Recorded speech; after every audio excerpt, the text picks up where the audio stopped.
আমি যদি কখনো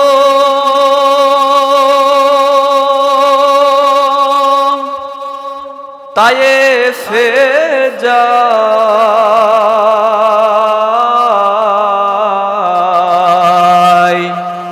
বলবো মাটিকে ডেকে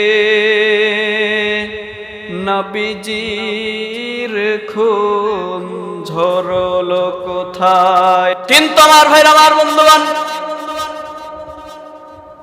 আজ থেকে ১৫০০ বছর পূর্বে আমার আপনার নবী জনাবে মুহাম্মদুর রাসূলুল্লাহ সাল্লাল্লাহু আলাইহি ওয়াসাল্লাম তার উপরে যখন ৩০ পারা কুরআনুল কারীম নামক গাইডলাইন যখন নাজিল হয়ে গেল, এই কুরআনুল কারীম যখন নাজিল হয়ে যাওয়ার সঙ্গে সঙ্গে আল্লাহ নবী জনাবে মুহাম্মদুর রাসূলুল্লাহ সাল্লাল্লাহু আলাইহি ওয়াসাল্লাম সে সময় কিন্তু মক্কার জমিনে রাতের অন্ধকারে দিনের বেলায় কিন্তু এই কুরআনুল কারীমের আলো যখন ছড়িয়ে ছিটিয়ে দাওয়াত যখন দিতে শুরু করলাম, সুন্দর করে আপনারা যেমন ভাবে উত্তর দিলেন হুজুর, ওই সময় মুহাম্মদ বিন আব্দুল্লাহ কুরআনুল কারীমের আয়াত যখন মানুষদের সামনে দিতে শুরু করলো, আবু জেহেলের লোকগুলো কিন্তু মুহাম্মদ বিন আব্দুল্লাহকে বাধা প্রদান করেছিল, আর কিছু সংখ্যক মানুষগুলো কিন্তু ওই মুহাম্মদ বিন আব্দুল্লাহর কর্মী হয়ে গিয়েছিল। এই জন্য আমার আল্লাহ রাব্বুল আলামিন পবিত্র কুরআনুল কারীমের ভিতরে সূরাতুল বাকারার ১৫৪ নম্বর আয়াতের ভিতরে तमाम বিশ্বের মানুষদেরকে জানিয়ে দিয়ে বলছেন, ওয়ালা নাবলুওয়ান্নাকুম বিশাইইম মিনাল খাউফি ওয়াল জুই ওয়া নাকসিম মিনাল আমওয়ালি ওয়াল আনফুসি ওয়াস সামারাত ওয়া বাশশিরিস সাবিরিন। আমার আল্লাহ রাব্বুল আলামিন বিশ্বের মানুষদেরকে ডাক দিয়ে জানিয়ে দিয়ে বলছেন, ও পৃথিবীর মানুষ, তোমরা শুনে রেখে দাও, এই পৃথিবীর জমিনে যখনই তুমি কুরআনুল কারীমের হক দাওয়াত মানুষদের সামনে উপস্থাপন করতে যাবে, মানুষদের সামনে যখন তুমি বলতে যাবে, ও বান্দা তোমরা শুনে রেখে দাও, অবশ্যই অবশ্যই আমি রব্বুল আলামিন তোমাদেরকে কয়েকটা জিনিস দ্বারা পরীক্ষা করব। আউযু বিল্লাহি মিনাশ শাইতানির রাজিম। বিসমিল্লাহির রাহমানির রাহিম। ইয়া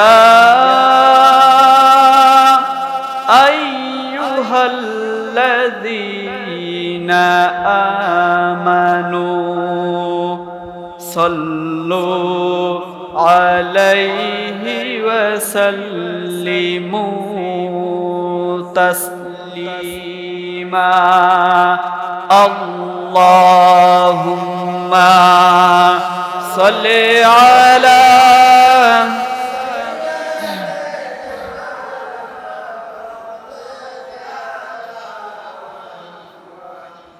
ওয়া আলা আলি সাইয়্যিদিনা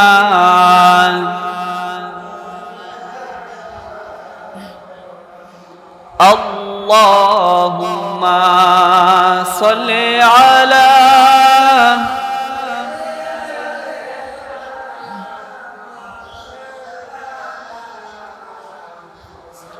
ওয়া আলা আলি সাইয়্যিদিনা।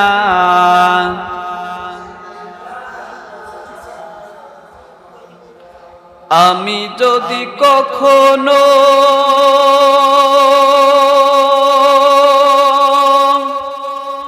তায়েফে যাই,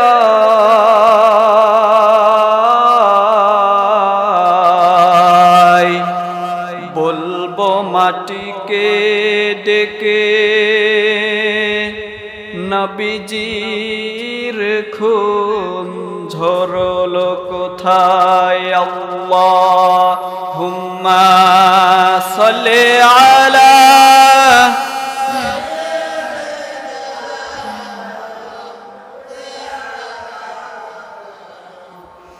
وعلى آل سيدنا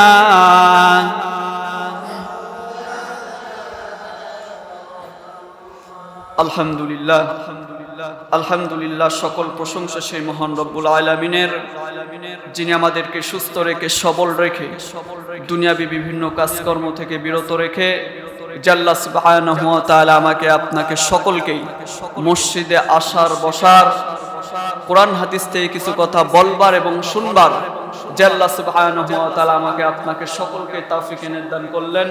সেই জন্য সেই মহান মুনিবের প্রতি সকলের সমস্বরে উচ্চ আওয়াজে মন ভরে ভক্তি করে সকলেই শুকরিয়া জ্ঞাপন করে বলছি আলহামদুলিল্লাহ।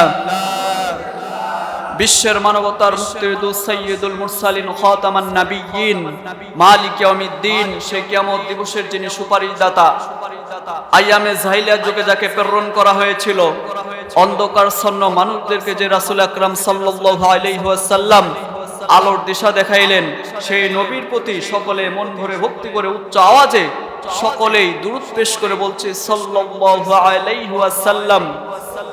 সম্মানিত মুসল্লিবৃন্দ, আপনারা সকলেই মসজিদে আসতে পেরে বসতে পেরে সকলেই খুশি নাকি বেজার? যারা হয়েছেন খুশি, মুখে নিয়ে হাসি, কিছু করে কাল্লা চিৎকার দিয়ে বলেন সুবহানাল্লাহ। আমি আপনি যখন যে অবস্থায় থাকি না কেন, সর্ব অবস্থায় শুকরিয়া জ্ঞাপন করতে হবে কার বলেন তো? আল্লাহ সুবহানাহু ওয়া তাআলা। ভালো থাকলেও তার শুকরিয়া আদায় করতে হবে, খারাপ থাকলেও সে আল্লাহ সুবহানাহু ওয়া তাআলারই শুকরিয়া জ্ঞাপন করতে হবে, ঠিক কি না? আল্লাহ সুবহানাহু ওয়া তাআলা এই পৃথিবীর জমিনে হযরত আদম আলাইহিস সালাতু ওয়াস সালাম থেকে শুরু করে আমার আপনার শেষ পয়গম্বর জনাবে মুহাম্মদুর রাসূলুল্লাহ সাল্লাল্লাহু আলাইহি ওয়াসাল্লাম পর্যন্ত পৃথিবীর জমিনে যত আম্বিয়া আলাইহিমুস সালাতু ওয়াস সালাম, যত নবী পয়গম্বর আলাইহিস সালাতু ওয়াস সালাম পৃথিবীর জমিনে এসেছেন, আগমন করেছেন, তারই ধারাবাহিকতার মধ্য দিয়ে প্রত্যেক নবী পয়গম্বর, এমনকি সাহাবী আসমাইন কেরামগণ, এমনকি আমি আপনি সকলেই এই পৃথিবীর জমিনে কার ইবাদত করব বলেন তো? আল্লাহ রাব্বুল আলামিনের। শুধু তাই নয়, আল্লাহ রাব্বুল আলামিন তিনি কুরআনুল কারীমের ভিতরে নিজে বলেছেন ওয়ামা খালাকতুল জিন্না ওয়াল ইনসা ইল্লা লিয়াবুদুন। আল্লাহ পাক বলছেন পৃথিবীর জমিনে মানব মণ্ডলী এবং জিন জাতিদেরকে প্রেরণ করেছি একমাত্র, শুধুই মাত্র, কেবলমাত্র আমি রবের ইবাদত বন্দেগী করার জন্য, ঠিক কিনা? নাকি কোনো মানুষের গোলামি করার জন্য? এই পৃথিবীর জমিনে এমন কিছু সংখ্যক মানুষ রয়েছে যারা ক্ষমতার দাপট দেখিয়ে এবং বিভিন্ন ক্ষমতা দেখিয়ে মানুষগুলোকে তার আয়ত্তে নিয়ে আসে, ঠিক কিনা? কিন্তু আল্লাহ সুবহানাহু ওয়া তাআলা বলছেন পৃথিবীর জমিনে আমি রব্বুল আলামিন তোমাদেরকে যে প্রেরণ করলাম, ইবাদত বন্দেগী যদি করতে হয়, ভয় যদি করতে হয়, আমি রবকে তোমাকে ভয় করতে হবে। আর সে আল্লাহ সুবহানাহু ওয়া তাআলার ইবাদত বন্দেগী, এমনকি তাকে যদি ভয় যদি না করি, এই পৃথিবীর জমিনে আমার আপনার যত ভালো ভালো আমলই হোক না কেন, আল্লাহ সুবহানাহু ওয়া তাআলা কাল কিয়ামতের ময়দানে এগুলো বিনষ্ট করে দিয়ে আমাকে আপনাকে খালিদিনা ফিহা আবাদান আবাদা, আমাকে আপনাকে চিরস্থায়ী হিসেবে অনন্তকাল সেই জাহান্নামের ভিতরে আমাকে আপনাকে কিন্তু পড়তে হবে। আর এই দুনিয়ার জমিনে যদি আল্লাহ সুবহানাহু ওয়া তাআলার ইবাদত বন্দেগী যদি করি, তাকে যদি মানি, তারই যদি ইবাদত বন্দেগীগুলো আমি যদি করি, কিয়ামতের মাঠে আল্লাহ সুবহানাহু ওয়া তাআলা আমাকে আপনাকে জান্নাতুল ফিরদাউসের ভিতরে অনন্তকাল কিন্তু সেখানে রাখবেন, ঠিক কিনা? শুধু তাই নয়, এই দুনিয়ার জমিনে আল্লাহ সুবহানাহু ওয়া তাআলার ইবাদত বন্দেগী করতে গিয়ে আমার আপনার উপরে বিভিন্ন সময় জেল, জুলুম, স্টিমরোলার, ভয়, ভীতি আমার আপনার উপরে কিন্তু অবশ্যই কিন্তু আসবে। তারপরেও সেগুলোকে উপেক্ষা করে আল্লাহ সুবহানাহু ওয়া তাআলাকে সন্তুষ্ট করার লক্ষ্যে আল্লাহ সুবহানাহু ওয়া তারই কিন্তু গোলামি করতে হবে, তারই কিন্তু ইবাদত বন্দেগী করতে হবে, ঠিক কিনা? তার কারণ আজ থেকে ১৫০০ বছর পূর্বের দিকে একটু আমি আপনি যদি লক্ষ্য করি, আল্লাহ রাসূল সাল্লাল্লাহু আলাইহি ওয়াসাল্লাম বিগত জুমাতেও বলেছি, তার আমলে, তার যুগে আল্লাহ রাসূল সাল্লাল্লাহু আলাইহি সাল্লাম ইসলামের দাওয়াত যখন মানুষদের সামনে দিতে গিয়েছে, সে সময়ের মানুষগুলো কিন্তু দুইটা শ্রেণীতে বিভক্ত হয়েছিল। এক নম্বর শ্রেণীর মানুষ হচ্ছে তারা মুহাম্মদ বিন আব্দুল্লাহ যে দাওয়াতটা দেয় ওই দাওয়াতটা গ্রহণ করে মুহাম্মদ বিন আব্দুল্লাহর কর্মী হয়ে যায়। আর দ্বিতীয় নম্বর শ্রেণীর মানুষ হচ্ছে তারা মুহাম্মদ বিন আব্দুল্লাহ তিনি কুরআনুল কারীমের যে দাওয়াত দেয়, ইসলামের যে দাওয়াত দেয়, তাদের ক্ষমতা হারিয়ে যাওয়ার ফলে এই চিন্তা চেতনা তাদের ভিতর রাখা অবস্থায় এই কারণে মুহাম্মদ বিন আব্দুল্লাহর বিরোধিতা তারা শুরু করে। আজও আমি আপনি যদি এই কুরআনুল কারীমের হক কথা, হক দাওয়াত মানুষদের সামনে যদি উপস্থাপন করতে যাই, দিতে যাই, আমার আপনার উপরেও কিন্তু আজ থেকে ১৫০০ বছর পূর্বে যেমন ভাবে সাহাবী আসমাইন কেরামগণ নবী পয়গম্বর আলাইহিস সালাতু ওয়াস সালাম যেমন ভাবে নির্যাতিত হয়েছেন, আজকেও আমি আপনি যখন এই কুরআনুল কারীমের হক দাওয়াত, হক কথা যখন মানুষদের সামনে বলতে যাব, আমার আপনার উপরেও কিন্তু ঠিক তদ্রূপ ওই রকম ভয় ভীতি, স্টিম রোলার, এমনকি জেলে যাওয়ার শঙ্কা ভয় আমাকে আপনাকে কিন্তু দেখাবে, ঠিক কিনা? কিন্তু আমার ভাইরা, আমার বন্ধুগণ,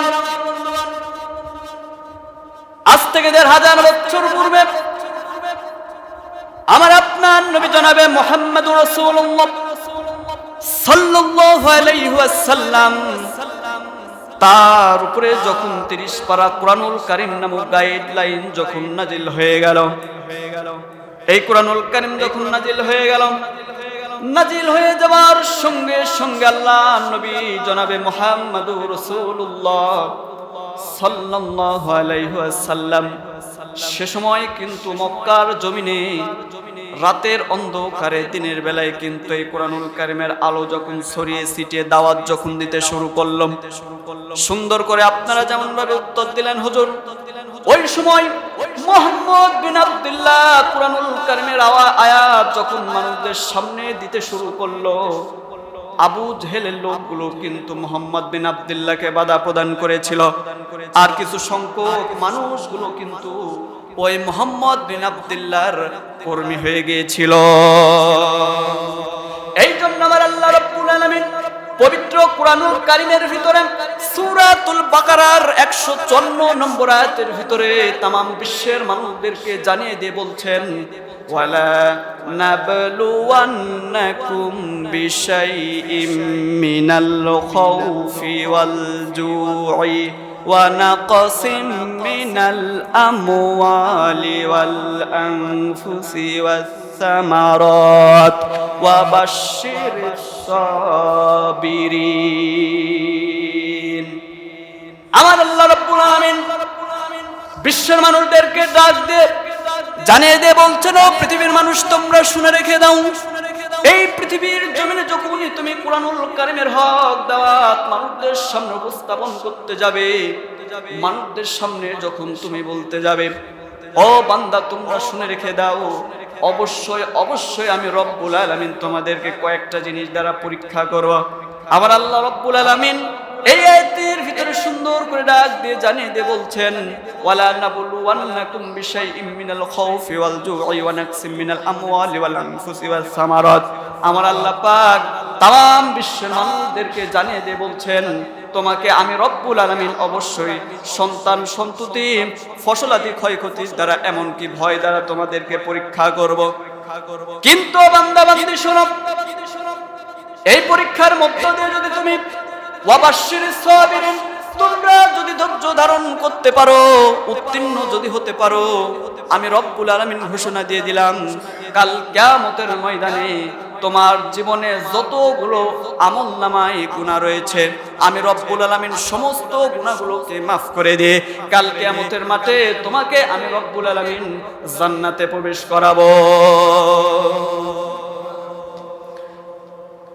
আমার ভাই, আমার বন্ধুগণ, আজকেও এই পৃথিবীর জমিনে আমি আপনি যদি এই কুরআনুল কারীমের হক দাওয়াত মানুষদের সামনে যখন দিতে শুরু করব, এক শ্রেণীর মানুষগুলো কিন্তু আমাকে আপনাকে ভয় দেখাবে, এই শোন, তুই যদি এই কুরআনুল কারীমের হক দাওয়াত মানুষদের সামনে দিস, তোকে এই করব সেই করব, জেলে বন্দি করব, ইত্যাদি ইত্যাদি করে নাকি করে না? অবশ্যই কিন্তু করে। যা আমরা বিগত 15 থেকে 16 বছর দেখেছি, সারা বাংলাদেশে বিভিন্ন জায়গায় কুরআনুল কারীমের মাহফিল যখন শুরু হয়, ওই সময় কিন্তু এক শ্রেণীর মানুষগুলো ক্ষমতার দাপট দেখিয়ে সেগুলো কিন্তু বন্ধ করে দিয়েছিল। মুসলমান ভাইয়েরা আমার, তারই ধারাবাহিকতার মধ্য দিয়ে জনাবে মুহাম্মদুর রাসূলুল্লাহ সাল্লাল্লাহু আলাইহি ওয়াসাল্লাম সে সময় মক্কার জমিনে যখন মানুষদেরকে এই ইসলামের দাওয়াত যখন ছড়িয়ে ছিটিয়ে যখন দিতে শুরু করলেন, ঠিক এক পর্যায়ে আমার মতো যুবক সাহাবী হযরতে মুসআব ইবনে উমাইর রাদিয়াল্লাহু তাআলা আনহু, অনেক ধনাঢ্য পরিবারের একজন সন্তান ছিল। হযরতে মুসআব ইবনে উমাইর রাদিয়াল্লাহু তাআলা আনহু এত ধনাঢ্য পরিবারের সন্তান ছিল, যা শুনলে আপনারা আশ্চর্য হবেন। এই জমিনে, এই পৃথিবীর জমিনে আমি আপনি এত টাকা পয়সার মালিক হই নাই। হযরতে মুসআব ইবনে উমাইর রাদিয়াল্লাহু তাআলা আনহু তিনি সকালবেলা একটি জুব্বা যখন পরিধান করতেন, বিকেল হতে না হতে ওই জুব্বাটা তিনি ফেলে দিয়ে আরেকটা নতুন জুব্বা তিনি পরিধান করতেন। শুধু তাই নয়, এই মুসআব ইবনে উমাইর রাদিয়াল্লাহু তাআলা আনহু তিনি সকালবেলা একটি জুতা পরিধান করবেন, বিকেল হতে না হতে ওই জুতাটা ফেলে দিয়ে আরেকটা নতুন জুতা মুসআব ইবনে উমাইর রাদিয়াল্লাহু তাআলা আনহু তিনি পরিধান করতেন। শুধু তাই নয়, সে সময় মক্কার জমিনে মানুষগুলো জানতো মুসআব ইবনে উমাইর রাদিয়াল্লাহু তাআলা আনহু তার শরীরের ভিতরে যে আতরটা ব্যবহার করত, যে রাস্তা দিয়ে মুসআব ইবনে উমাইর রাদিয়াল্লাহু তাআলা আনহু একবার যাবেন, মক্কার জমিনে মানুষ তারা বুঝতে পারতো এই রাস্তা দিয়ে মুসআব ইবনে উমাইর রাদিয়াল্লাহু তাআলা আনহু গিয়েছে। এত ধনাঢ্য পরিবারের সন্তান ছিল মুসআব। এই মুসআব ইবনে উমাইর রাদিয়াল্লাহু তাআলা আনহু তিনি যখন জানতে পারলেন এই মক্কার জমিনে একজন নবীর আবির্ভাব হয়েছে, তিনি যখন তার কর্ণকহরের ভিতরে এই কথাটা যখন ঢুকে গেল, যাবার পরে খোঁজ নিতে নিতে মুহাম্মদ বিন আব্দুল্লাহর দরবারে যখন চলে গেল, যাওয়ার সঙ্গে সঙ্গে আল্লাহ রাসূল সাল্লাল্লাহু আলাইহি ওয়াসাল্লাম, অনেক লম্বা কাহিনী সংক্ষিপ্ত করে বলছি, হযরত মুসআব ইবনে উমাইর রাদিয়াল্লাহু তাআলা আনহু আল্লাহ রাসূল সাল্লাল্লাহু আলাইহি ওয়াসাল্লামের দরবারে গিয়ে বললেন যে ইয়া রাসূলুল্লাহ, ইয়া হাবিবাল্লাহ, নবী গো, আপনি যে কিতাবটা পাঠ করেন এটা আপনার বানানো নাকি আল্লাহ প্রদত্ত? এবার আপনাদের মাঝে প্রশ্ন করতে চাই, এই কুরআনুল কারীম আল্লাহ প্রদত্ত নাকি মানুষ রচিত? বলেন তো। আল্লাহ প্রদত্ত। সঙ্গে সঙ্গে মুসআব ইবনে উমাইর রাদিয়াল্লাহু তাআলা প্রশ্নের জবাবের আনসার দিয়ে বললেন, ও মুসআব, তুমি আমাকে যে প্রশ্ন করলে যে হে রাসূল, এই কিতাবটা আপনার বানানো নাকি আল্লাহ প্রদত্ত?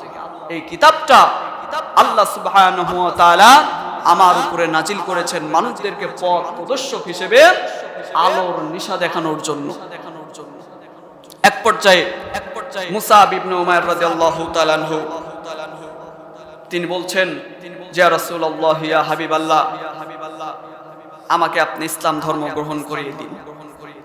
এক পর্যায়ে আল্লাহ রাসূল সাল্লাল্লাহু আলাইহি ওয়াসাল্লাম মুসআব ইবনে উমাইর রাদিয়াল্লাহু তাআলা আনহুকে যখন কালেমা যখন পড়িয়ে দিলেন, কালিমা পড়িয়ে দেওয়ার সঙ্গে সঙ্গে মুসআব ইবনে উমাইর রাদিয়াল্লাহু তাআলা আনহু চুপি চুপি করে চুরি করে তিনি নামাজ, কোরআনুল কারীম তেলাওয়াত যখন এগুলো শুরু করলেন, তার কারণ তিনি এত ধনাঢ্য পরিবারের সন্তান ছিল, বিধর্মী কিন্তু ছিল তার পরিবারটা। তার বাবা নাই, বাবা মারা গিয়েছে, তার মা আছে। তিনি চিন্তা করলেন, আমি ইসলাম ধর্ম গ্রহণ করেছি, আমার পরিবার যদি জানতে পারে আমাকে তো মেরে ফেলবে। এই ভয়ে মুসআব ইবনে উমাইর রাদিয়াল্লাহু তাআলা আনহু চুপি চুপি করে যখন এই কোরআনুল কারীম তেলাওয়াত করেন আর নামাজ যখন পড়ে, এক পর্যায়ে তার গ্রামের একজন মানুষ, একজন খ্রিস্টান দেখতে পেল যে মুসআব ইবনে উমাইর রাদিয়াল্লাহু তাআলা আনহু ওই মুহাম্মদ বিন আব্দুল্লাহ দলে ভর্তি হয়ে গিয়েছে, কোরআনুল কারীম তেলাওয়াত করতেছে, এমনকি 5 ওয়াক্ত নামাজ পড়াও সে শুরু করে দিয়েছে। একজন খ্রিস্টান দেখতে পেল, দেখতে পাওয়ার সঙ্গে সঙ্গে মুসআব ইবনে উমাইর রাদিয়াল্লাহু তাআলা আনহুর বাড়িতে গিয়ে তার মাকে ডাক দিয়ে বলছে, ও মুসআবের মা, শোনো, তোমার সন্তান মুসাব ইবনে উমাইর রাদিয়াল্লাহু তাআলা আনহু, এই মক্কার জমিনে একজন নবীর আবির্ভাব হয়েছে মুহাম্মদ বিন আব্দুল্লাহ, তার কালিমার দাওয়াত গ্রহণ করে ইসলামের ছায়াতলে গিয়েছে। এমনকি কুরআনুল কারীম তেলাওয়াত করতেছেন, এমনকি আমার নিজ চোখে দেখলাম সে নামাজ পড়তেছে। ওই ব্যক্তি যখন তার বাড়ি থেকে চলে গেল, চলে যাওয়ার সঙ্গে সঙ্গে মুসাব ইবনে উমাইর রাদিয়াল্লাহু তাআলা সে যখন বাড়িতে ঢুকলো, ঢোকার সঙ্গে সঙ্গে তার মা ডাক দিয়ে বলল, আমার সন্তান মুসাব আমার কাছে আসো। আসার সঙ্গে সঙ্গে তার মা ডাক দিয়ে বলছেন, আমার সন্তান শোনো, তুমি এত ধনাঢ্য পরিবারে তুমি জন্মগ্রহণ করেছো, তুমি যা চেয়েছো তোমার জীবনে সব দিয়েছি, কিন্তু আজকে তোমাকে একটি কথা জিজ্ঞাসা করব। আমি তোমার মা হয়ে বলছি, তুমি আমাকে মিথ্যা বলবে না, সত্য কথা বলবে। সঙ্গে সঙ্গে মুসাব ইবনে উমাইর রাদিয়াল্লাহু তাআলা আনহু ডাক দিয়ে বলছেন, জি মা, হ্যাঁ আমি সত্য কথা বলবো। তার মা এবার ডাক দিয়ে বলছেন, যে আমার কলিজার টুকরা মুসাব, তুমি নাকি ওই মুহাম্মদ বিন আব্দুল্লাহর দলে ভর্তি হয়ে কালেমা পড়ে তুমি নাকি মুসলমান হয়ে গিয়েছো। মুসাব ইবনে উমাইর রাদিয়াল্লাহু তাআলা আনহু সঙ্গে সঙ্গে ডাক দিয়ে বলছেন, যে মা, আপনি যেহেতু সত্যটা জানতেই পারছেন, আমি মুসাব ইবনে উমাইর বলছি, হ্যাঁ আমি ওই মুহাম্মদ বিন আব্দুল্লাহর দলে ভর্তি হয়ে কালেমা পড়ে ইসলামের ছায়াতলে আমি গিয়েছি। সঙ্গে সঙ্গে বা মুসাব ইবনে উমাইর রাদিয়াল্লাহু তাআলা মা ডাক দিয়ে বলছেন, যে আমার সন্তান শোনো, তোমাকে আরেকটি বার বলছি, ওই মুহাম্মদ বিন আব্দুল্লাহর কালিমা যদি তুমি না ছাড়ো, আমি তোমার মা হয়ে বলছি, আমার বাড়ি থেকে তোমাকে বের করে দিব, আমার বাড়িতে তোমার আর ঠাঁই হবে না। এবার আপনাদের মাঝে বলতে চাই, এই রকম সমস্যা আমাদের সমাজের ভিতরে যে সমস্ত ইসলামওয়ালা মানুষগুলো, ইসলামী আন্দোলনের কর্মীগুলো, যারা হক দাওয়াত মানুষদের সামনে যখন দিতে যায়, এই সমস্ত মানুষদের বিরুদ্ধে এক শ্রেণীর কাফের, মুশরিক, বেঈমান, মুনাফিকি মার্কা মুসলমান লাগে নাকি লাগে না বলেন তো? তারা কি বলে? এই মুসাব ইবনে উমাইর রাদিয়াল্লাহু তাআলা মায়ের মতো কথা বলে, শোনো, তুমি যদি এই কালেমার দাওয়াত যদি মানুষদের সামনে আজ যদি দাও, ইসলামী আন্দোলনের কথা যদি আরেকটি বার যদি তুমি বলো, এই দেশে তোমাকে আর থাকতে দেওয়া হবে না, তোমাকে রাজাকারের ট্যাগ লাগে তোমাকে জেলখানায় বন্দী করা হবে। এরকম কথা আমাদের সমাজে, রাষ্ট্রের ভিতরে বলে নাকি বলে না বলেন তো? বলে। এক পর্যায়ে মুসাব ইবনে উমাইর রাদিয়াল্লাহু তাআলা আনহুর আম্মা লাস্ট ওয়ার্নিং যখন দিল, সন্তান শোনো, তোমাকে লাস্ট ওয়ার্নিং দিচ্ছি, মুহাম্মদ বিন আব্দুল্লাহর কালিমা যদি তুমি না ছাড়ো, আমার বাড়ি থেকে কিন্তু তোমাকে আমি বের করে দেব। আমার ভাইরা, আমার বন্ধুগণ, মুসাব ইবনে উমাইর রাদিয়াল্লাহু তাআলা আনহু তার মায়ের এই প্রশ্নের জবাবের অ্যানসার দিয়ে বললাম, মা জান শোনেন, আমাকে শুধু এই বাড়ি থেকে বের করে দেয়া নয়, আল্লাহর আসমানের নিচে, জমিনের উপরে, এই পৃথিবীর জমিনে আমি মুসাব ইবনে উমাইর রাদিয়াল্লাহু তাআলা আনহু একবার যখন জন্ম গ্রহণ করেছি, আমার জীবন চলে যাবে যাক, তারপরেও মুহাম্মদ বিন আব্দুল্লাহর কালিমা আমি মুসাব যখন একবার পড়েছি, আমার জীবন চলে যাক, তারপরেও আমি কালেমা ছাড়তে পারবো না। এই মুসাব ইবনে উমাইর রাদিয়াল্লাহু তাআলা আনহুকে তার আম্মা ডাক দিয়ে বলল, সন্তান তুমি আমার বাড়ি থেকে চলে যাও। মুসাব ইবনে উমাইর রাদিয়াল্লাহু তাআলা আনহু তিনি যখন বাড়ি থেকে যখন চুপি চুপি করে যখন চলে যাচ্ছিলেন, এমত অবস্থায় এই মুসাব ইবনে উমাইর রাদিয়াল্লাহু তাআলা আনহুর আম্মা আবার পুনরায় আবার ডাক দিয়ে বলছেন, আমার সন্তান এদিকে আসো। ডাক দিয়ে বলছেন, আম্মা আবার কেন আমাকে ডাকতেছেন?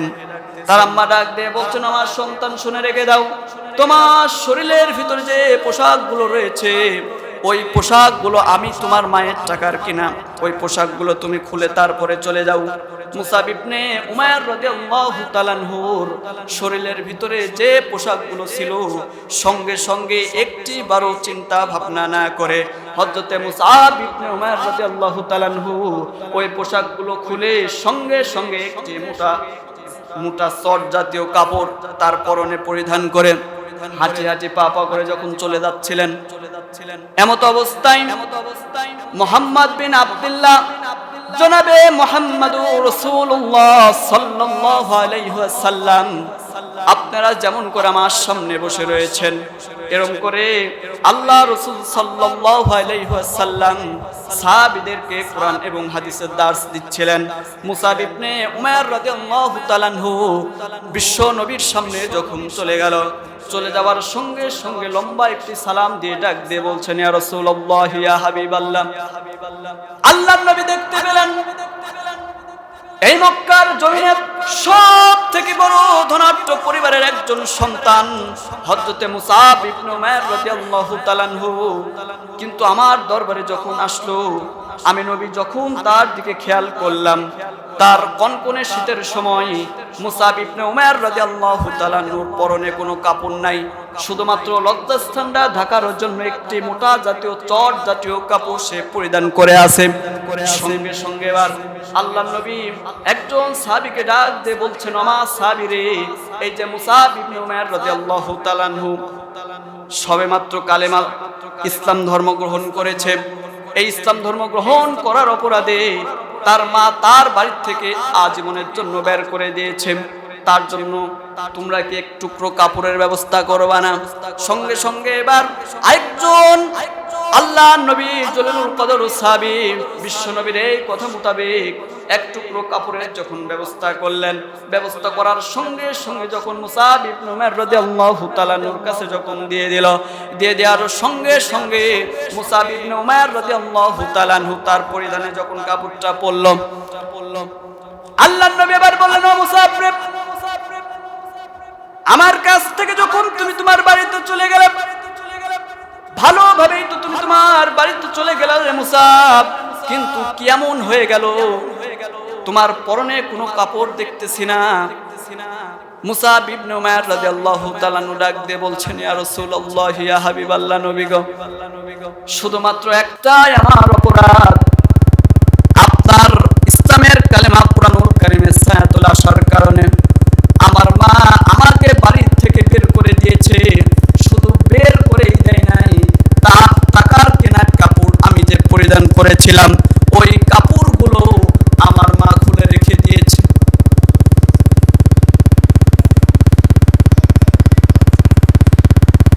আল্লাহর নবী ডাক দিয়ে বললেন, মুসাব রে,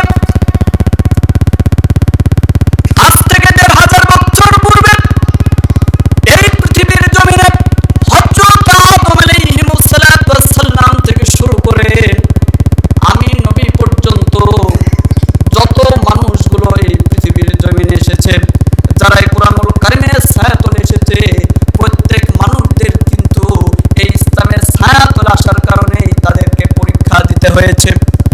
তোমাকেও পরীক্ষা দেয়া হচ্ছে। মুসাব ইবনে উমাইর রাদিয়াল্লাহু তাআলা আনহু ডাক দিয়ে বলছেন, ইয়া রাসূলুল্লাহ ইয়া হাবিবাল্লাহ, নবী গো, এইবার আমার কাজটা কি আপনি একটু বলেন। আল্লাহর নবী ডাক দিয়ে বললেন, মুসাব রে, তুমি যেহেতু নও মুসলিম, সবেমাত্র তুমি ইসলাম ধর্ম গ্রহণ করেছ, আরেকটি কথা, সর্বপ্রথম এই ইসলামের ভিতরে সর্বপ্রথম আবিসিনিয়ায় যে সাহাবী হিজরত করেছেন তার নাম হচ্ছে হযরত মুসাব ইবনে উমাইর রাদিয়াল্লাহু তাআলা আনহু। সর্বপ্রথম এই সাহাবী হিজরত করেছেন, সর্বপ্রথম আবিসিনিয়ায় হযরত মুসাব ইবনে উমাইর রাদিয়াল্লাহু তাআলা আনহু তিনি হিজরত করেছিলেন। এক পর্যায়ে আল্লাহ রাসূল সাল্লাল্লাহু আলাইহি ওয়াসাল্লাম বললেন যে, মুসাব, তুমি আবিসিনিয়া হিজরত করতে চলে যাও। আবিসিনিয়া যখন হিজরত করতে চলে গেলেন, এক পর্যায়ে আবিসিনিয়ায় যাওয়ার পরে সে সময় আবিসিনিয়ায় মুসলিমদের উপরে আবার যখন চড়া হয়ে পড়ল ইহুদিবাদী খ্রিস্টান কাফের মুশরিক বেঈমানগণ, পুনরায় আবার মুসাব ইবনে উমাইর রাদিয়াল্লাহু তাআলা আনহু আল্লাহর নবীর দরবারে যখন ফিরে আসলেন, আসার সঙ্গে সঙ্গে এক পর্যায়ে, সংক্ষিপ্ত করে বলছি, এক পর্যায়ে আল্লাহ রাসূল সাল্লাল্লাহু আলাইহি ওয়াসাল্লাম আমার সামনে আপনারা যেমন করে বসে আছেন, এমন করে সাহাবীদের সামনে আল্লাহ রাসূল সাল্লাল্লাহু আলাইহি ওয়াসাল্লাম কোরআন এবং হাদিসের দার্স দিচ্ছিলেন। এক পর্যায়ে আল্লাহর পক্ষ থেকে ফেরেশতা জিবরাইলের মাধ্যমে যুদ্ধের অর্ডার যখন চলে আসলো, আসার সঙ্গে সঙ্গে আল্লাহর নবী জনাবে মুহাম্মদ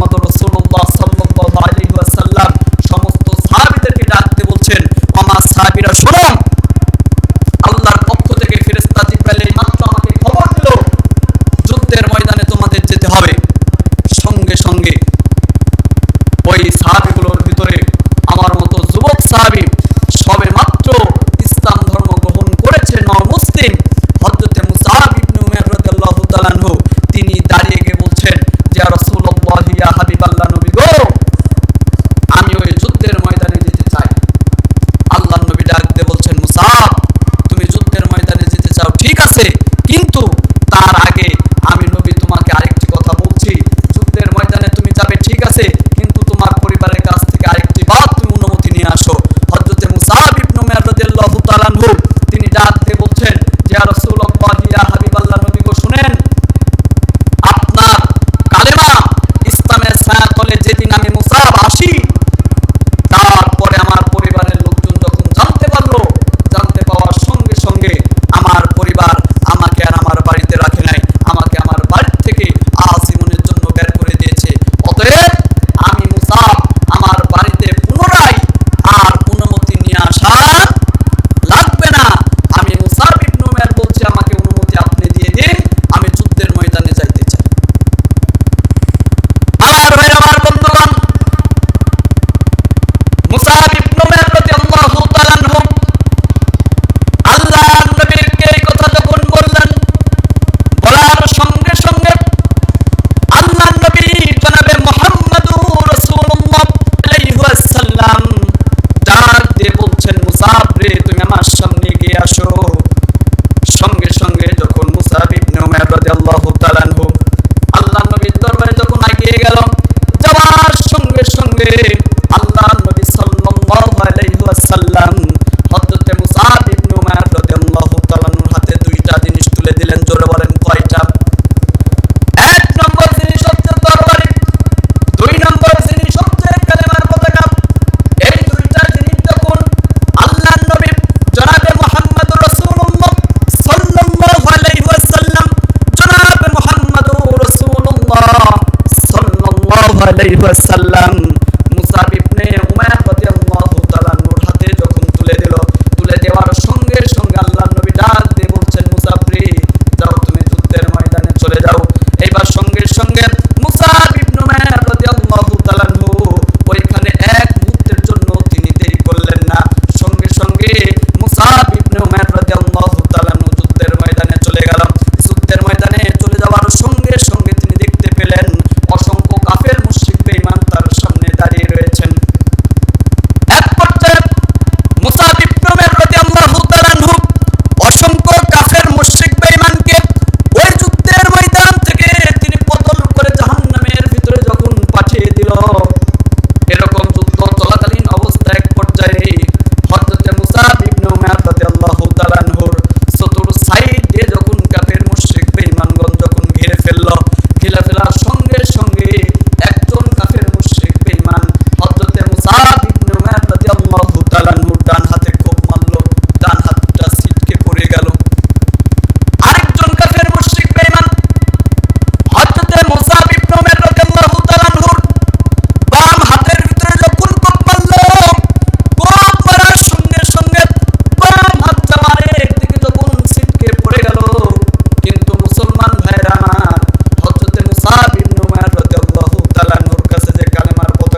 বলছি।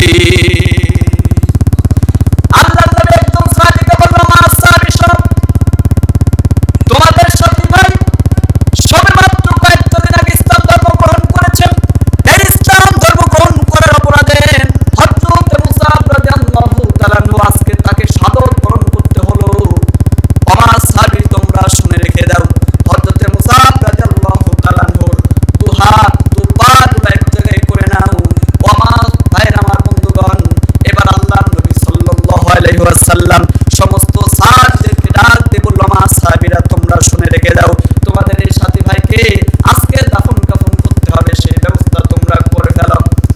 আল্লাহর নবী যখন এই অর্ডার দিয়ে দিলেন, এই অর্ডার দেওয়ার সঙ্গে সঙ্গে সমস্ত সাহাবী মিলে যখন হযরত মুসাব রাদিয়াল্লাহু তাআলা আনহুর কাফন দাফনের যখন ব্যবস্থা করবেন, এমত অবস্থায় সংক্ষিপ্ত করে বলছি, যখন কবর খনন করা হলো, কবরের ভিতরে হযরত মুসাব রাদিয়াল্লাহু তাআলা আনহুকে যখন রাখা হলো, রাখার সঙ্গে সঙ্গে হযরত মুসাব রাদিয়াল্লাহু তাআলা আনহুর শরীরের ভিতর যে কাপড়টা রেখে দেয়া হয়েছিল, যে কাপড়টা রয়েছিল, ওই কাপড়টা মুসাব রাদিয়াল্লাহু তাআলা আনহুর মাথার দিকে যখন টানা হয় পাটা বেরিয়ে যায়, পার দিকে যখন টানা হয় মাথাটা বেরিয়ে যায়।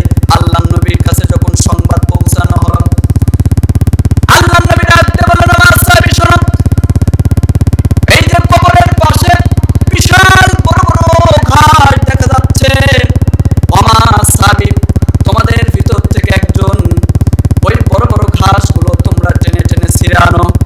আল্লাহর নবীর কথা মোতাবেক একজন সাহাবী ঘাসগুলো যখন টেনে টেনে ছিঁড়ে আনলো, আনার সঙ্গে সঙ্গে হযরত মুসাব রাদিয়াল্লাহু তাআলা আনহুর পরনে যে কাপড়টা ছিল, ওই কাপড়টা মাথার দিকে যখন দেয়া হলো, পাটা একটু খানিক বেরিয়ে আছে। আর আল্লাহর নবী ডাক দিয়ে বলছেন, আমার সাহাবী তোমরা শুনে রেখে দাও, এই যে বড় বড় যে ঘাসগুলো তোমরা দেখতে পাচ্ছ, এই ঘাসগুলো দিয়ে মুসাবের পাটা ঢেকে দিয়ে তোমরা কাফন দাফন শেষ করো। আর ভাইরা আমার বন্ধুগণ, সঙ্গে সঙ্গে আমার আল্লাহ রাব্বুল আলামিন কোরআনুল কারীমের আয়াত নাযিল করে জানিয়ে দিয়ে বলছেন, ওয়ালা তাকুলু লিমান ইউকতালু ফি সাবিল